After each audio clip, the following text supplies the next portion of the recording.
Welcome to the Entrepreneurs Podcast. I am so jazzed. I've made a commitment after binging on how to do your first podcast to not say the word excited. So, excited is not allowed. We can say jazz, hyped up, pumped up, trucked it up, whatever, but we cannot use the excited word. But I am thrilled to have my first guest. And when I thought about who my first guest was going to be, I can promise you Russell Furr popped in my mind. Number one, he's kind of easy on the eye, if you know what I mean. And we are such good buddies and passionate about business.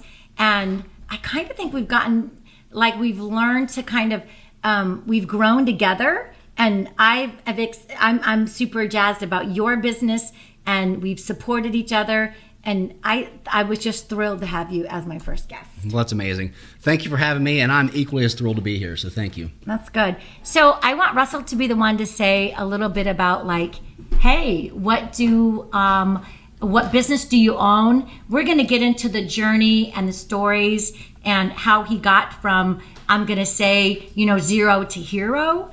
But Russell, just tell us a little bit about your business. My business is Culpeper Home Services. I was a plumber for 20 years in the field. Found that I've pretty much extracted everything I could get out of work for someone else. And at that point, I just knew it was time to go out on my own at that point. And we've been in business a little over 2.5 years. And we're going to do about $2 million in revenue this year, which is okay, I think, for where we are. Okay. But the sky's the limit, And I'm not a hero quite yet. Give me 10 years and you can call me hero. I think that there's a lot of people out there that would call you a hero. When I drive by Culpeper Home Services and I see, now I can't think, but I think it's at least 4 or 5 trucks. Yeah, we have probably 7 or 8 in total. We got 4 that are out there generating revenue. We have a couple support trucks that just kind of run parts and that sort of thing. Okay. All right. That's awesome.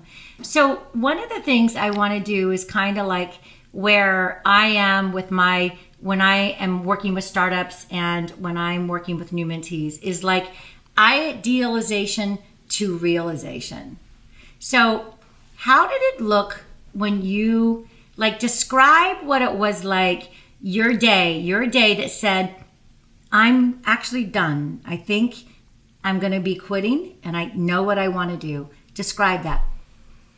Well, it was a process of about 2 weeks that I was with my former employer, just kind of going over things figuring out where I was going to be in the company and that sort of thing. But then I remember I was laying in bed one night and I couldn't sleep. And just the Culpeper Home Services was just rolling around in my head, just nonstop. And then the next morning when I got up, I was like, this is what I need to do. So that's really what sealed the deal for me. I think I remember talking to you a little bit about that.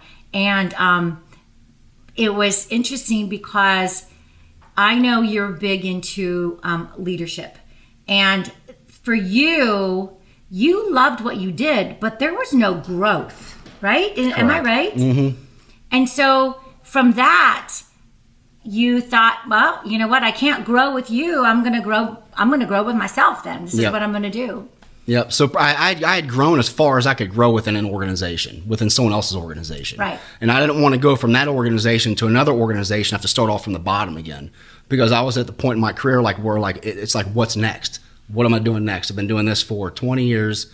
What am I doing next? And I was just at that point where it was like a crossroads.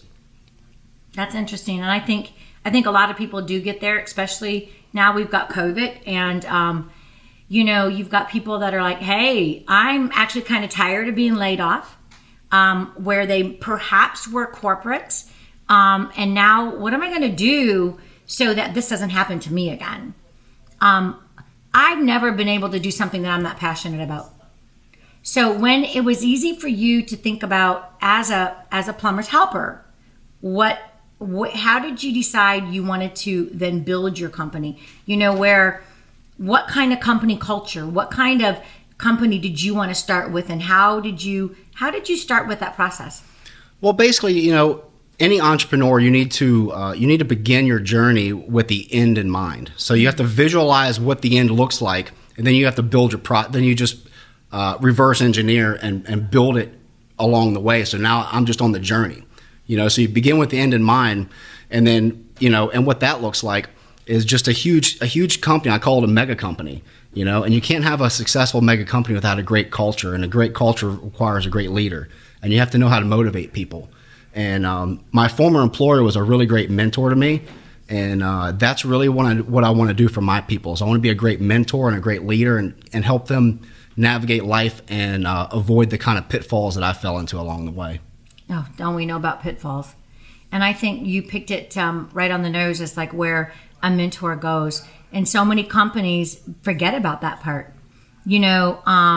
or, they get a little bit, perhaps, I'm going to say afraid, but like where an employee can do so well that they put the light out on them. It's like one of those things. But in my opinion, if you can help your employees shine, that's only such good company culture for your business. Correct. Yeah, because, a rising tide raises all ships, and I've always had that mentality. So when I was an employee of my former company, if I put 110% in and I make this a great company, and that's a better place for me to be. Right. You know what I mean? It's not like I'm building so-and-so's business. I'm building that business so that I can have more success. You know what I mean? Mm-hmm. So it all kind of works together. It is. And, with your employees, I want to have people around me that are positive. Mm-hmm. And I'm like, man, when I wake up with a positive plan of action every day. Mm-hmm. And I can't really have negative, low draining, low energy people around me. And I don't mean low as in like, hey, I know I'm on steroids. I get that. But I want to have surrounding people. I want everybody to be positive. 100%. That's mindset is everything. Mindset and attitude is everything, because if you believe you'll be successful, then you will be. Mm-hmm. Henry Ford said it best, whether you believe you can or you can't, you're usually right. And that's 100% accurate. That's very smart. I like that. So you've got, how many people now on your staff? I've got about 12, I think. Okay. All right. I want to thank my sponsor, Monica Christian, your commercial expert from Farmers Steel Agency. Hey, everyone. Welcome back to the Entrepreneurs Hangout podcast. I am here with my very, very good buddy, Russell Furr. And I think it's hilarious how we actually met. And I'm going to start it, and then you can kind of chime in, because I think it's a great story. So people that know me know that I like to work out, and anything outdoors I'm usually all about. And so I like 5 years ago, I came to Culpeper. My husband, we met on an airplane. He's like, hey, Kiley, if you can handle Culpeper until I retire, then we'll go back to Arizona. So now he says, oh my gosh, but you're never going to leave Culpeper because you're so dug in. But when I first got here, I'm working out at Gold's Gym. And I bring in like Neiman Marcus cookies at Christmas time, right? I am trying to make friends. Russell's wife was in my gym class, P90X. And people are like, oh my God, time of day. Cookies, I try to bribe everybody. Russell's awesome. We see each other in the gym. He's like seriously buff. His wife seriously buff. But nobody gives me the time of day until I got my dog, Penny. Penny the Spazoid.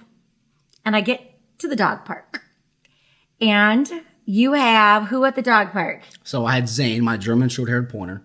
Which is the most handsome dude ever. He's the most handsome dog you'll ever see. He is a handsome dude. Yes, he is. And you have also the boxer. Boxer's my wife's dog, Zelda. But she's a sweetheart. She's a very good dog. She is a little She's no Zane, but she's a great dog. I know she's no Zane. But what's funny is the first day, I think Lori was there by herself.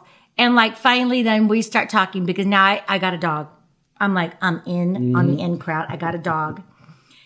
Penny was a wacko. Oh, yeah. At the time. but she loved Zane. Can't blame her. I know, but she had no clue that Zane wanted nothing to do with her. He only liked his ball, his tennis ball. So all he wants to do is chase his tennis ball. He's a bird dog, so he just wants to chase. But you had a knack. Like, you had this skill. Like, man, you had it going on with this ball. And so then, therefore, I learned how to do the ball with Penny. And she is a little ball slut. Yes. I'm not sure if we're allowed to say that, but since it's my podcast, I suppose we can. But we then we became like buddies because we had some things in common. The dogs and you're lots of fun. Your husband's lots of fun. You guys are just fun to hang out with. It was fun. We did a couple puzzle rooms and we got to know each other. And you guys were like one of my first friends in Culpeper, and that was awesome. That's great. I'm very honored. Thank you. So am I, Russell. It was great. I remember when you guys were buying your house, and then you were still working at the corporate company, at the company we won't mention, but the company. And I remember us talking about, like, hey, I think you're going to go out on your own. I was excited about that. Were you? I was excited because I freaking love business. Yeah. I love it. It was scary. The wife was freaking out, but I didn't really care because, in my mind, failure is just not an option. Failure never even crossed my mind. Speaking of which, do you find that it's hard, like how you've got to be able to have the support from your family? It's key. It's really key because you can have people who work with you and help you and lift you up, or you can have people that work against you and drag you down and create all that negative energy that you spoke of earlier. You can't have that. No, especially when you've got to live and eat it and breathe it every day. Yep. Now it's like, that's it. Yep. I was always very, I know that, of course, that Lori was not scared and not worried, but you're like, oh, holy cow, this is happening. But I have found through everything that I have seen, you guys have been such a great support for each other. Yeah. And so I know she started working a little bit at the beginning, just part-time. Yep. But I found out the other day, she's quit her day job. Yep, she's quit her job, which was actually a night job. True. So now she's pretty much full-time at the office now, working in the finance department, handling payroll and, the light bookkeeping duties and all that sort of thing. So it's awesome having her because she's super smart and she just brings a lot to the table. She brings a lot to the table, and that's one thing that is key in business is being able to see your strengths and weaknesses you have throughout your team, and especially in yourself as well. You have to be able to recognize your strengths and weaknesses so you can put those pieces around you that support where you're weak so that everything can get done and get done at a high level. You can't be the type of person that thinks you got to do it all because you'll never succeed like that. Speaking of strengths and weaknesses, I think that's a very good point because so I know myself really, really well. I look myself in the mirror every day, and I know what I'm really good at, and I know what I'm not good at. I'm a big picture person, not a detailed person. So my point is like, okay, wait, you know what? Delegate, do what you do best and outsource or delegate the rest. Yep. And I think people are a little bit where, hey, I couldn't possibly have any weaknesses. How can I be successful without any weaknesses? So I love the fact that you're out there saying, nope, I've got some. Here's where they are, and I just need to know where to plug those holes. Because if you don't plug the holes, then your competitor will. Yep, 100%. See, I'm the visionary. See, most entrepreneurs are visionaries. They're the CEO in a company. Usually, your entrepreneur is not going to be an operations type person. That's where my wife is really good at. She's very detail oriented, and it just goes back to knowing your strengths and weaknesses. Gino Wickman wrote the book Traction, which is really super popular. It's a great book. I love it. And in there, he lays out integrator. That's what I was thinking of. Yep. The visionary and the integrator. So typically, your CEO is going to be the visionary. He's the big vision guy. You know what I mean? But he's not going to be the boots on the ground type of person. That's what your integrator is for. Your integrator takes the vision and then disseminates everything out to the team and makes it all happen like that. And everyone just works together and makes it happen. So I'm the visionary, and I need to be surrounded with integrators because I know that I'm not the integrator. Right. I can on a certain level, but not to the fine detailed level that needs to happen. I like it. I like it. So when I'm starting to work with someone, I have these, I call it the triple Ds, right? And I like to drill down, dive in, and do it. Mm-hmm. So when you said, nope, I'm starting my own business, this is what I'm going to do. I want to know what you did as far as the actual drill down. You said, just tell us about a few of the steps that's important when you were thinking, here's what I'm going to do. Forecasted all of my costs for the first year. That's key, because if you don't know what it's going to cost to be in business, you have no idea what to charge. If you go out there and say, I'm going to charge X number of dollars because this other person over here is charging X number of dollars and I'm going to be a little bit cheaper and get all the business, that's not going to work. You're going to be out of business. So you got to be able to project all of your expenses, including your own pay, including profit. Figure out how many, like in my business, I got to figure out how many billable hours I'm going to have in that year and break it down like that. That's really smart. I love it. And then to dive in, did you find that you had, okay, listen, this is what I'm going to do. I'm either going to go, here's my business plan. Clearly you found an awesome place that is really, really great right on Main Street. Location, which of course in the service business is not necessarily as key as retail, I'm saying, but you've got an awesome sweet spot there. Well, see, that's the misconception in service. You have to, why not be visible? I mean, if no one knows who you are, no one knows where you are, and nobody knows who to call, why would they call you? True. You know? So you got to be visible. You got to make yourself known. You got to make sure they know who to call. So if, like, Grant Cardone says, if they don't know you, they ain't going to flow you. And that's absolutely true. You got to make noise and you got to get noticed. I like it. I like it. So Russell, I know at the beginning you started with certain basic services. And I know also you're really excited to be able to say, hey, I'm going to be bringing in other services. Correct. Tell us just a little bit about where you are in, I'm going to say niches or riches, and where did you start at as far as the basic services and how are you adding on? Sure. So the business is Culpeper Home Services. I've been a plumber for 20 years. And when I named the business Culpeper Home Services, I only did plumbing in the beginning, but I had the big picture in mind, right? And I had people tell me, they were like, I didn't really get the Culpeper Home Services at first because you were just a plumber, but now you've added electrical and now you're adding HVAC and it's coming together. People are like, oh wow, it's just so you got to begin with the end in mind and then just deconstruct it and just build that path to get there. I think that's smart. It's almost like when somebody is saying, okay, say for example, I'm going to use the taco shop, right?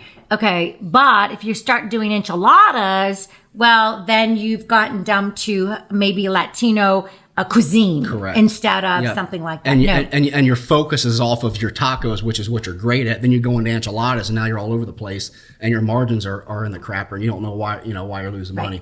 At least in my business, all these services build off each other. So plumbing, electrical, and HVAC, they all build off of each other. And I've got a great support system around me to be able to do everything successfully. Smart, super smart.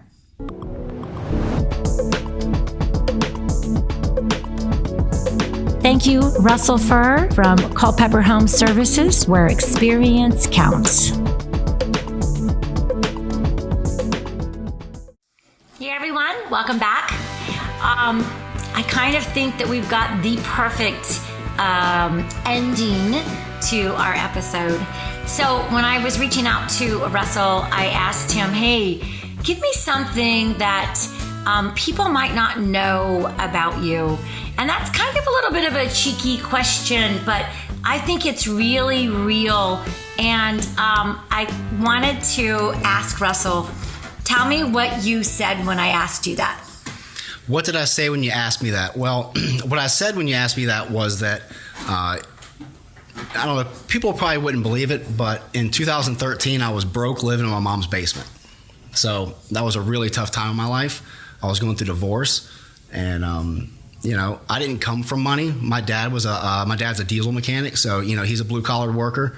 Actually, I dropped out of high school at 16 because I was just ready to go to work. I was failing in school. I was getting suspended constantly, and I kept telling my mom I was just ready to quit school and go to work. So finally, I got in so much trouble that she let me do it. And I was like, sweet, So I started landscaping, actually. I was a landscaper helper at like 16. driving, and we're in the DC metro area, and I was commuting an hour and a half each way every single day, 6 days a week, like 70 hours a week. Did that for about a year. Then I was 17. I got an opportunity in plumbing. Started digging ditches, in the sewer crew, breaking up concrete floors with a jackhammer. Just working hard. I've never been scared of hard work, and just worked my way up through the ranks. And and like I said, in 2013, went through a really bad divorce and lost everything I'd built up over the years, pretty much overnight. And it wasn't me. That was not the person that I was, and I just fought my way back, and here I am today. So, no high school diploma. Got your GED. GED, yep. Yep. No, got to go through 4 years of school, rack up some bills. Started plumbing school and quit after a few weeks. It was horrible. I can imagine. And which I appreciate, which was I grew up in a very big family, helter-skelter. My father was a self-made retired military guy. And he was like, hey, you're not getting college money from me. Mm-hmm. So no college and no support financially from your family. But here you are today with a successful, very successful business. I want to pat you on the back for that, because you say you're not a hero yet, but I think in a lot of people's eyes, you are a hero. Well, thank you. My wife tells me the same thing, in a sense, with the same sort of context. And I haven't done anything yet. I haven't done anything yet. So. Wow. So let me ask you, when you are thinking about, I know, again, mentorship and leadership, and your guys and gals that work for you, do you have a, I'm going to say a mentor program, but where you guys all get together and you plot out how your company and how can you elevate them? What are your goals, and how do they fit in your company? Sure. So all of our goals are very, very laid out. Everything is written on the board every month. Once a week we have training where we get everyone together. We train on customer service and how to run the service call, how to deliver great service to our customers. I have one-on-one meetings with all of my employees once a week where we kind of just talk about life and what might be going on, how can I help you out, this sort of thing. And just having that personal connection with your employees is key, because you got to think of your employees much like your customers. You've got your internal customers and your external customers. Mm-hmm. Your employees, I look at as internal customers, and you've got to make sure they're taken care of just like your actual customers are. I think taking care of and heard, because, if we've got a lot of chatter going on in our companies, whether it be employees and or subcontractors, or like I work with an outsourced team. If everybody isn't happy, you're going to know about it. Oh yeah. You're going to know about it. Yep. And you've got to be able to really have goal-oriented team members all driving to the same force. 100%. Yeah. Yep. Because I want my people to be successful, because if my people are successful, then I'm successful. I cannot be successful without them being successful too. And that's key. Agreed. And you know what I also think, though, when you've got successful employees and a successful company and team, you've got happy people, your customers see it. Oh yeah, 100%. Because it all trickles down. When they go into the house, they're attentive to the customer's needs, and that's what we're there for. We're there to serve the customer, and that's what our company culture is built off of, is serving customers. And if you've got happy, then that's only going to come across to, you're going to go out to, say, for example, Mr. and Mrs. Jones' house, and you've got this person that's got a good attitude, it's going to rub off. It does. It's going to rub off. It absolutely does, because we're not in the plumbing business, we're not in the electrical business, we're not in the HVAC business. We're in the reaction business. We're in the customer reaction business. We're in the customer satisfaction business. And anybody can fix the plumbing or electrical or HVAC, but they call us because they get a great experience. Right. And you know what? That can flow from business to business, whether you're in Culpeper Home Services, whether you've been in a startup, whether you are a restaurant and or whatever. Exactly. It is super important today, especially It's about the experience. 100%. Because they can go, there's tons of restaurants out there they could eat at. You know, it's like you can get a steak at Country Cooking for $12.95, or you can go to Flavorful Maine and get a steak for $75. But you go to Flavorful Maine because the atmosphere is great, the servers are highly trained and attentive to your needs, and they provide great service, you know? And it's funny because there's a line out the door. Yeah, there's a line out the door. What I mean? So we were also saying, though, what's interesting is that when you go into, and this is for people that are, okay, you are customer oriented. It's like this. You go into one of our local restaurants or your favorite restaurant and they know you. Mm-hmm. And you don't go in there because that piece of meat or that particular dish is like the best ever. You go in there because of the experience. Exactly. You can get a steak anywhere. Right. You know, it's not about the steak, it's about the experience. Right. It's not about the plumbing, it's not about the electrical, it's not about the HVAC, it's about the experience we provide. Right. Just one last little close up, and I do want to hear your favorite quote, but I think that, what's your opinion when I say, or somebody comes to you and says, Russell, I want to start a business, but I'm afraid. What do I do? Don't start a business if you're afraid. There shouldn't be any questions. It should just be like, this is the burning, it should just burn inside of you that this is the time to do it. Because I like quasi tried to start a business a few times in the past and it just didn't work. I wasn't committed. I like it. You got to be 100% committed. I like it. I always say to people, you know what? Don't start a business unless it's something that you are seriously passionate about. I want it to be like when you're dating. Mm-hmm. You know, like everybody got, oh yeah, man, everybody loves that dating feel and flow and love, and you can't eat, sleep, and breathe it. You're sucking it all in. That should be your business. Mm-hmm. 100%. Never put it down. You can't stop it. You do anything to make it work. Yep, working 20 hours a day. Yep, that should be your business. Yep. That's how I was the first year. You know, going out running calls all day and then having to come home and, you know, book calls because I was answering the phone all day and, you know, do all the accounting stuff. And, you know, the first year I was completely by myself and did everything. It was a ton of work. But then after that first year, I got my office. I started hiring people and take some of the load off of me so that I can do what my job is, which is growing the business. You know, you got to look at what you're doing as an owner. You got to look at what you're doing and say, am I doing the work of an owner or am I doing the work of an employee? And if the answer is you're doing the work of an employee, then you need to write that process down and give it to an employee to do. Because my job as the owner is to grow the business. And only I can do that.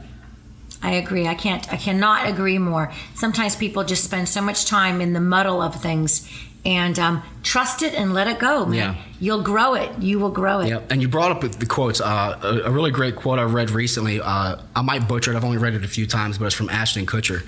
And he said, something along the lines of work really, really freaking hard until you're good enough to be a little bit late and still and be nice. I don't know. I butchered it. But at the end of the day, the quote was about just being nice. Just be a nice person. No matter what happens in life, just be nice to people. Just treat people well. And that was like the essence of the quote. It was amazing because that's the way I live. Always just be nice to people.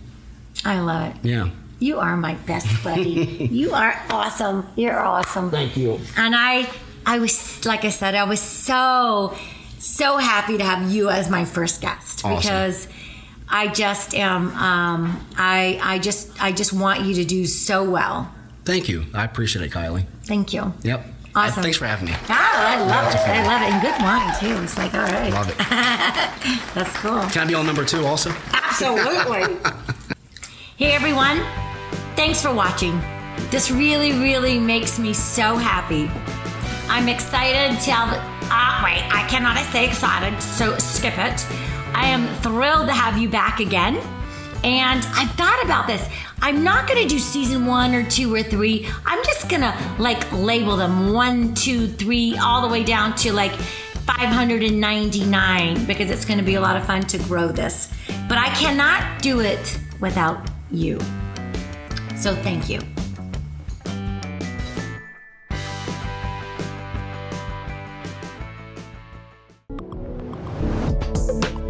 A word from our sponsors, JGdesigns.